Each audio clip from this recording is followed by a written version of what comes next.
So, what's happening in Ukraine right now? So, Russia has responded. They have fired off their ICBMs, so intercontinental ballistic missiles, in response to the attackums that were approved by Joe Biden and used by Zelensky in Ukraine. This is so disturbing because we know that Biden has less than or close to 2 months left in his presidency. We're all wondering why he would make this sort of decision in the 11th hour of his presidency, knowing that he promised to Trump to do a peaceful handoff. There's nothing peaceful about the decisions that are made, especially now that he's also approved overnight the use of landmines for the Ukraine region as well. It's posing the question, should the 25th Amendment be erected and enacted in this situation? Is Biden competent at this point to be making these calls for the ongoing fight that's happening in the Ukraine? It's been almost 1,000 days, and now we're interacting and implementing the use of these U.S. approved weapons. It's super disturbing. You guys, watch this clip from Fox News on what happened recently with the ICBMs.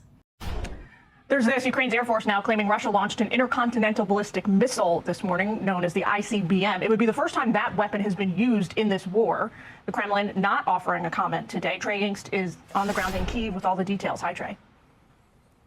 Jillian, good morning. Ukrainian officials say overnight Russia launched an intercontinental ballistic missile into Ukraine, targeting the city of Dnipro. Now, if confirmed, this would be the largest weapon used against Ukraine since the war began in February of 2022. And it also raises questions about the message Russia is looking to send, given that ICBMs can carry nuclear weapons. Now, Western officials did tell Reuters they do not believe this was an ICBM. They say it was a ballistic missile. The Ukrainians have yet to update their comment. The Russians have also not publicly commented on the strike that injured 2 people or an additional 7 hypersonic cruise missiles they fired into Ukraine. The escalation comes as Ukrainian forces are now targeting deeper into Russia using U.S. and British-supplied long-range missiles, while overnight the Biden administration approved the transfer of anti-personnel mines to Ukraine. These moves are seen by the Russians as crossing a red line, prompting officials here in Kyiv to brace for an increase in missile and drone attacks. Fox News visited a civilian emergency response center to see how the Ukrainian capital is preparing for those attacks. The city's mayor, Vitaly Klitschko, says air defense around Kyiv is still working well, but that Ukraine is fighting for its survival.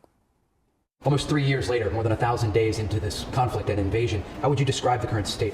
It's difficult to explain. I have a feeling it's one long day, and we fighting to survive, and we fighting for our future to be the part of European family, to be the part of democratic world. And it's difficult time because we do it everything to be strong. Because Russians pay attention just for strong position. Today was the first snowfall of the winter in the Ukrainian capital, and it's a reminder of how difficult this winter will be for Ukrainian civilians as the Russians continue to target this country's power grid. Jillian? All right, Trey Yingst in Kyiv for us. Thank you.